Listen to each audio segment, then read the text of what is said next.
Skandal besar terbongkar. Daftar 22 pemain yang dipanggil STY untuk melawan Irak dan Filipina mengundang tanda tanya besar, apa yang membuat geleng-geleng kepala. Langkah sensasional Timnas Indonesia. Mengapa memilih uji coba melawan Tanzania di luar jadwal FIFA Matchday? Persiapan rahasia menuju Piala Dunia 2026 terbongkar. Di balik layar, skandal besar. Mengapa Alkan Bagot dikesampingkan oleh Timnas Indonesia? PSSI beri penjelasan mengejutkan yang mengguncang dunia sepak bola. Erick Thohir mengguncang dunia. Naturalisasi pemain Timnas Indonesia bukan lagi program jangka pendek. Apa strategi rahasia melesatnya Garuda? Skandal terbesar terungkap. PSSI pecahkan misteri harga tiket Timnas Indonesia yang melambung tinggi. Apa alasan sebenarnya dibalik tudingan kontroversial?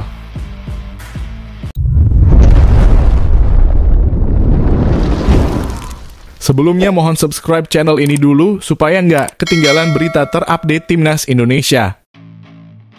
Skandal besar terbongkar. Daftar 22 pemain yang dipanggil STY untuk melawan Irak dan Filipina mengundang tanda tanya besar, apa yang membuat geleng-geleng kepala. Timnas Indonesia dijadwalkan akan melakoni 2 pertandingan penting pada bulan Juni mendatang. Ini adalah lanjutan dari grup F putaran kedua kualifikasi Piala Dunia 2026 zona Asia. Pertandingan pertama akan menghadapi Irak pada 6 Juni 2024. Laga kedua akan melawan Filipina pada 11 Juni 2024. Timnas Indonesia dipastikan akan lolos ke babak berikutnya jika mampu meraih setidaknya 1 kemenangan dari 2 laga ini. Tim asuhan Shin Tae-yong mendapatkan keuntungan karena kedua pertandingan ini akan dilangsungkan di kandang yaitu di Stadion Utama Gelora Bung Karno. Kamis kemarin daftar pemain yang dipanggil oleh Shin Tae-yong telah dirilis. Dilansir melalui Instagram resmi Timnas Indonesia, Shin Tae-yong memutuskan untuk memanggil 22 pemain. Namun ada kejanggalan dalam daftar tersebut. Hanya ada 2 pemain yang berposisi sebagai kiper, yaitu Adi Satrio dan Hernando Ari. Biasanya posisi kiper diisi oleh 3 pemain. Slot ketiga kemungkinan akan diisi oleh Martin Paes. Di posisi back, nama Alkan Bagot tidak ada dalam daftar. Shin Tae-yong memilih untuk memanggil Jordi Amat, Justin Hubner, dan Jay Itzes. Dan di posisi depan hilangnya nama Witan Sulaiman yang biasanya selalu dipanggil Coach STY.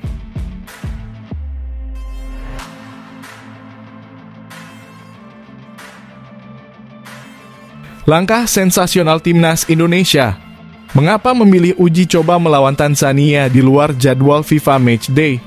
Persiapan rahasia menuju Piala Dunia 2026 terbongkar. Timnas Indonesia dijadwalkan akan menghadapi Tanzania dalam laga uji coba sebagai persiapan untuk melanjutkan pertandingan kualifikasi Piala Dunia 2026 zona Asia. Pertandingan ini akan diadakan di Stadion Madia Senayan, Jakarta Pusat pada Minggu 2 Juni 2024 dengan jam kick-off pukul 4 sore waktu Indonesia Barat. Informasi ini diumumkan melalui akun Instagram resmi @timnasindonesia. International Friendly Match versus Tanzania 2 Juni 2024 di Stadion Madia, tulis @timnasindonesia.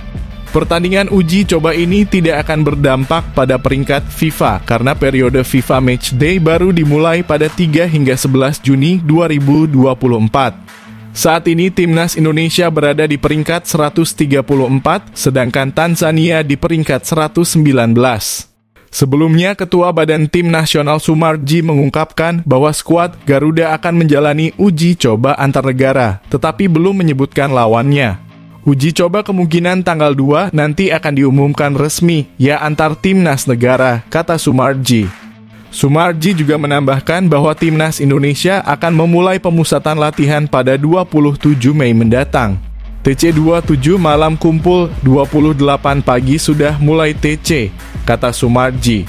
Timnas Indonesia masih memiliki 2 pertandingan di grup F putaran kedua kualifikasi Piala Dunia 2026 zona Asia melawan Irak pada 6 Juni 2024 dan Filipina pada 11 Juni 2024.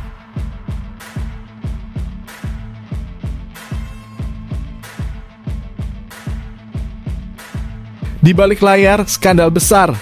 Mengapa Elkan Bagot dikesampingkan oleh Timnas Indonesia? PSSI beri penjelasan mengejutkan yang mengguncang dunia sepak bola. PSSI telah memberikan penjelasan mengenai tidak dipanggilnya Elkan Bagot ke dalam Timnas Indonesia untuk melanjutkan grup F putaran kedua kualifikasi Piala Dunia 2026 zona Asia. Ketua Badan Tim Nasional Sumarji yang menyampaikan hal tersebut. Ketika ditanya apakah keputusan ini terkait dengan sikap Elkan Bagot yang tidak merespon PSSI, Sumarji tidak memberikan komentar langsung. Ia menekankan bahwa pemilihan pemain dilakukan berdasarkan pertimbangan yang matang. Untuk posisi bek tengah, pelatih Shin Tae-yong telah memanggil 5 pemain dari 22 yang telah diumumkan. Mereka adalah Jordi Amat, Justin Hubner, Rizky Ridho, Muhammad Ferrari, dan Jay Itzes. Alasan beberapa nama yang biasanya dipanggil tidak masuk kali ini adalah karena kebutuhan tim, kata Sumarji. Pada setiap posisi sudah dipertimbangkan dan disesuaikan dengan pemain yang dipanggil saat ini, tambah Sumarji. Sebelumnya, Elkan Bagot tidak menjawab surat pemanggilan PSSI untuk bergabung dengan Timnas U23 dalam laga playoff Olimpiade 2024 Paris melawan Guinea. Ipswich Town, klub tempat Elkan bermain, juga tidak memberikan respons terhadap PSSI, padahal saat itu Elkan sudah menyelesaikan masa pinjamannya dari Bristol Rovers dan tidak memiliki jadwal pertandingan. Sumarji menambahkan bahwa daftar 22 nama pemain yang telah diumumkan masih bisa berubah. Dari 22 nama itu mungkin masih ada perubahan. Kita akan menyesuaikan dengan perkembangan beberapa hari sebelum pertandingan dimulai, tegas Sumarji. Timnas Indonesia masih memiliki 2 laga tersisa di grup F putaran kedua kualifikasi Piala Dunia 2026 zona Asia, yaitu melawan Irak dan Filipina. Untuk persiapan, Timnas akan mengadakan pemusatan latihan mulai 27 Mei 2024.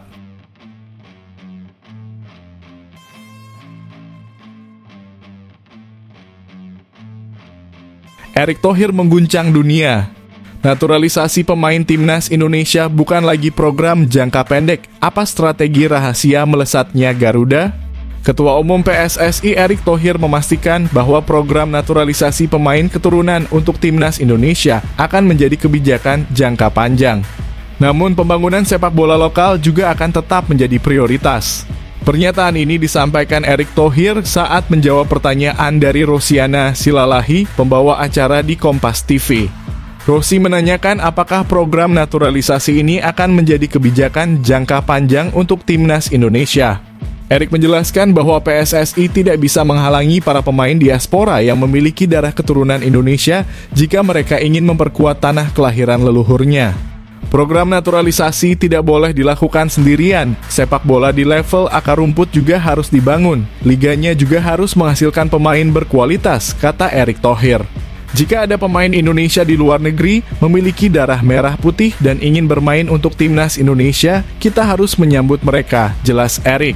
Erick Thohir menegaskan bahwa program naturalisasi pemain keturunan yang dijalankan PSSI bukanlah bersifat transaksional karena para pemain tersebut memang memiliki keinginan untuk memperkuat Timnas Indonesia. Erick tidak bisa memastikan berapa banyak lagi pemain keturunan yang akan dinaturalisasi, karena hal ini bergantung pada kumpulan bakat yang tersedia. Ini bukan soal uang. Kalau semuanya soal uang, saya tidak setuju karena bagi saya, merah putih itu penting, bonus dan macam-macam adalah bentuk penghargaan untuk pemain, ujar Erick Thohir. Saya tidak bisa memastikan berapa banyak lagi pemain naturalisasi yang akan diproses oleh PSSI, karena ini tergantung pada talent pool yang ada, jelas Erick. Meski program naturalisasi akan terus berlanjut, Erick Thohir juga menegaskan bahwa federasi tidak akan melupakan pembangunan sepak bola lokal. Menurutnya, upaya membangun sepak bola harus dimulai dari level akar rumput dan pentingnya kompetisi yang berkualitas untuk melahirkan pemain-pemain terbaik.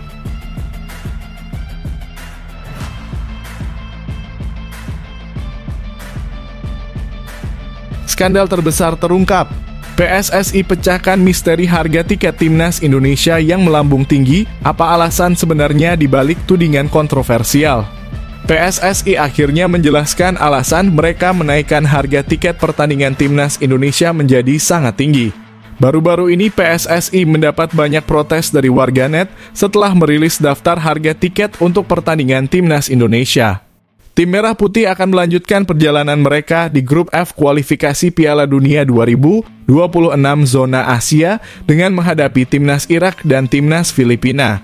Dalam unggahan di Instagram Timnas Indonesia, harga tiket pertandingan tercantum dengan nominal yang tinggi. Tiket termurah dijual seharga Rp250.000 untuk kategori upper atau tribune atas, sementara tiket termahal dijual seharga Rp1.250.000 untuk kategori premium timur dan barat. Harga tiket ini naik 2 kali lipat dibandingkan saat Indonesia melawan Vietnam pada Maret lalu. Hal ini memicu protes dari para penggemar. Arya Sinulinga, anggota Komite Eksekutif PSSI, menjelaskan bahwa mereka memerlukan dana yang banyak untuk mendukung Timnas. Menurutnya, pendanaan yang kuat sangat diperlukan karena Timnas telah menorehkan banyak prestasi akhir-akhir ini. Arya menegaskan bahwa PSSI tidak mencari keuntungan dari penjualan tiket. Semua hasil penjualan tiket akan dialokasikan untuk kebutuhan Timnas. Timnas semakin kuat, pendanaan harus semakin kuat, jadi dibutuhkan dana yang banyak, kata Arya.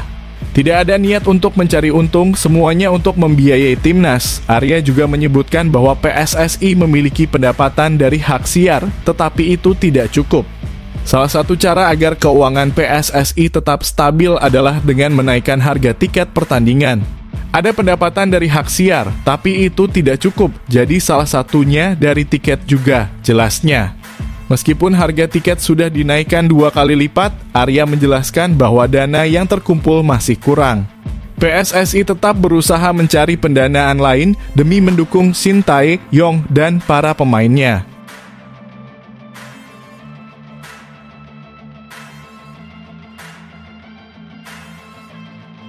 Erick Thohir menggebrak. Tantangan terbaru kepada Shin Tae-yong, Timnas Indonesia menuju top 100 FIFA. Apa strateginya? Erick Thohir mengungkapkan target besar baru yang akan diberikan kepada pelatih Timnas Indonesia, Shin Tae-yong, setelah ia setuju memperpanjang kontraknya hingga 2027. Erick Thohir menyatakan bahwa kesepakatan awal mengenai perpanjangan kontrak sebenarnya telah dicapai dengan Shin Tae-yong pada April 2024 saat mendampingi Timnas Indonesia U23 di Piala Asia 2024. Ada 2 alasan mengapa saya mengajak Coach Shin Tae-yong makan malam di restoran Korea Selatan waktu itu, bukan berarti saya menekan Coach STY, kata Erick Thohir. Selama makan malam itu, saya memberikan pertanyaan yang berat. Coach ini melawan Korea Selatan. Tidak mudah bagi Coach. Dan Coach Shin Tae-yong menjawab, ya tidak mudah, tetapi saya profesional, lanjut Erick Thohir. Menurut Erick, diskusi perpanjangan kontrak dengan Shin Tae-yong saat itu belum mencakup detail spesifik. Erick menambahkan bahwa negosiasi yang lebih mendalam tidak bisa dilakukan karena Shin Tae-yong masih harus fokus pada fase gugur Piala Asia U23. Selain itu, diskusi tersebut juga membahas target besar yang ingin dicapai oleh federasi bersama Shin Tae-yong. Erick menyatakan bahwa perpanjangan kerjasama ini bertujuan untuk membawa Timnas Indonesia masuk ke peringkat 100 besar FIFA. Saat itu kami membicarakan bahwa kerjasama ini akan berlanjut sampai 2027. Ada beberapa diskusi mengenai target berikutnya. Saya mengatakan bahwa target berikutnya adalah masuk ke peringkat 100 besar FIFA, ujar Erick. Saya tidak bisa menentukan peringkat di turnamen tertentu, itu tidak adil. Target besar kami adalah dalam 3 tahun ke depan bisa masuk ke peringkat 100 besar FIFA. Saat ini kita berada di peringkat 134, tegas Erick Thohir.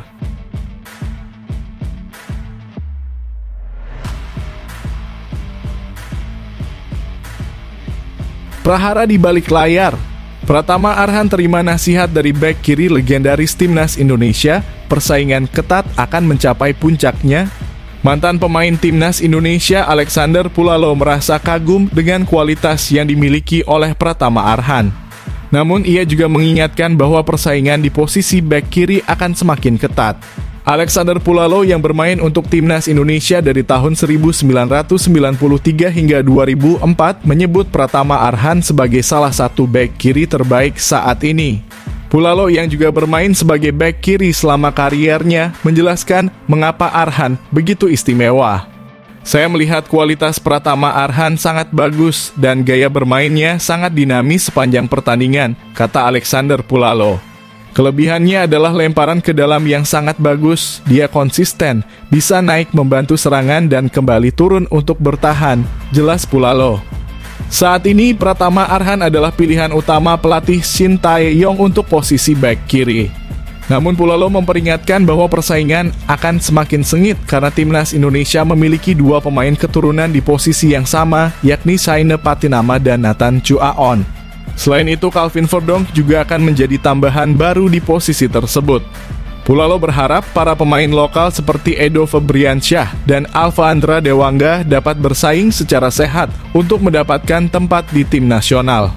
Ini adalah persaingan yang sebenarnya setiap pemain harus bersaing secara sportif. Siapapun yang terpilih harus konsisten dan semangat membela negara, ujar Pulslo. Pulalo juga memberikan pesan kepada para pemain timnas saat ini. Ia berharap mereka selalu memberikan yang terbaik ketika dipanggil untuk membela negara. Motivasi tinggi sangat penting untuk berkontribusi maksimal bagi bangsa. Saya berharap ke depannya mereka benar-benar semangat dalam membela bangsa dan negara. Mereka harus memiliki motivasi yang lebih tinggi untuk timnas Indonesia, tutup jebolan tim PSSI Primavera itu.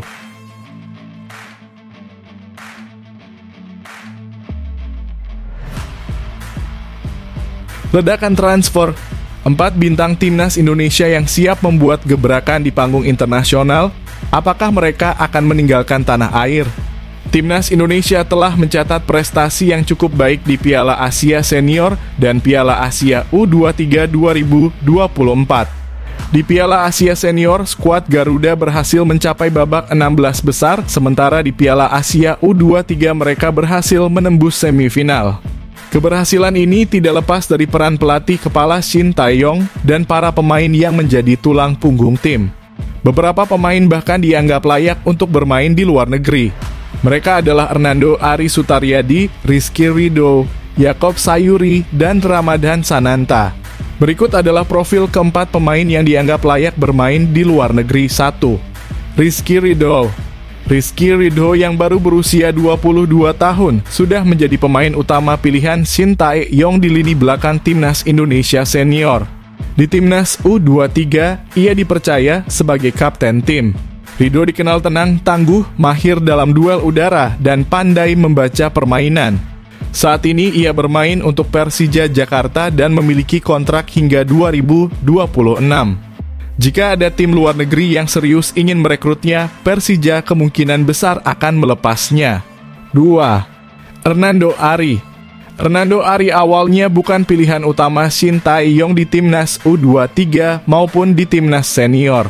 Namun kiper Persebaya ini berhasil merebut posisi utama berkat refleks yang baik dan keahliannya dalam menangkis tendangan penalti. Meskipun posturnya tidak terlalu tinggi untuk ukuran kiper, kemampuannya tidak bisa dianggap remeh. Hernando kabarnya diminati oleh Persija dan akan menjadi pesaing berat bagi Martin Paes di tim nasional. 3. Yakob Sayuri. Yakob Sayuri mulai menarik perhatian setelah memberikan assist untuk Marcelino Ferdinand di Piala Asia melawan Irak yang terpilih sebagai umpan terbaik sepanjang turnamen. Sejak saat itu, Yakob yang bermain untuk PSM Makassar dianggap layak berkarier di luar negeri, setidaknya di Thailand. Namun PSM bertekad untuk mempertahankannya, sementara klub promosi BRI Liga 1 PSBS Biak juga tertarik mendatangkan Yakob. 4. Ramadan Sananta. Ramadan Sananta tidak mendapat banyak kesempatan bermain di Piala Asia Senior dan Piala Asia U23. Ia juga tidak masuk dalam skuad untuk 2 laga terakhir grup F kualifikasi Piala Dunia 2026 melawan Irak dan Filipina. Namun kualitasnya sebagai salah satu penyerang lokal paling produktif di Liga 1 tidak diragukan lagi. Bermain untuk Persis Solo, Ramadan disebut layak bermain di luar negeri seperti di Liga Malaysia atau Liga Thailand. Jika terus berkembang bermain di Liga Jepang, Liga Korea, atau bahkan Eropa bukanlah mimpi. Dengan potensi dan kemampuan yang mereka miliki, para pemain ini diharapkan bisa meraih kesempatan berkarir di luar negeri, mengikuti jejak rekan-rekannya yang sudah lebih dulu bermain di klub-klub internasional, seperti Pratama Arhan di Suwon FC. Asnawi Mangkualam di Thai Port FC, dan Marcelino Ferdinand di KMS Kadeinse.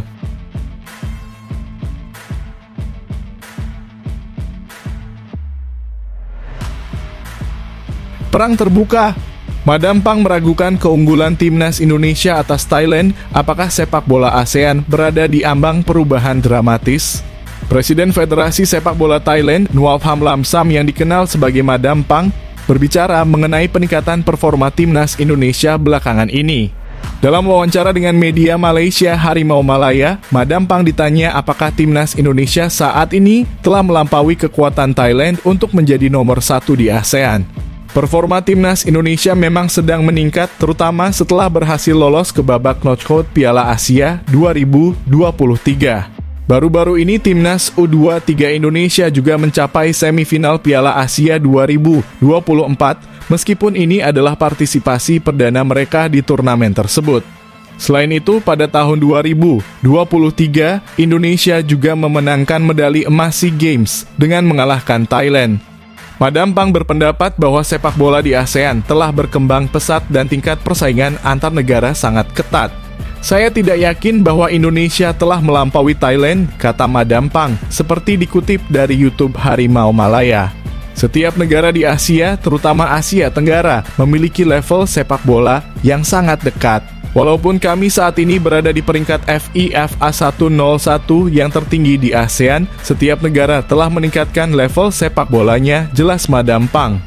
Bagi kami, kompetisi hanya berlangsung selama 90 menit di lapangan. Kami bisa kalah atau seri, tetapi setelah pertandingan, persahabatan dan sportivitas dengan setiap negara lebih penting, lanjut Madampang. Madampang baru-baru ini bertemu dengan Ketua Umum PSSI Erick Thohir di Kongres AFC yang diadakan di Bangkok, Thailand. Erick Thohir membagikan momen pertemuan mereka di akun Instagram pribadinya. Erick Thohir mengungkapkan harapannya agar tim-tim dari Asia Tenggara bisa bersaing di level Asia dan membuka peluang kolaborasi antara Indonesia dan Thailand di masa mendatang.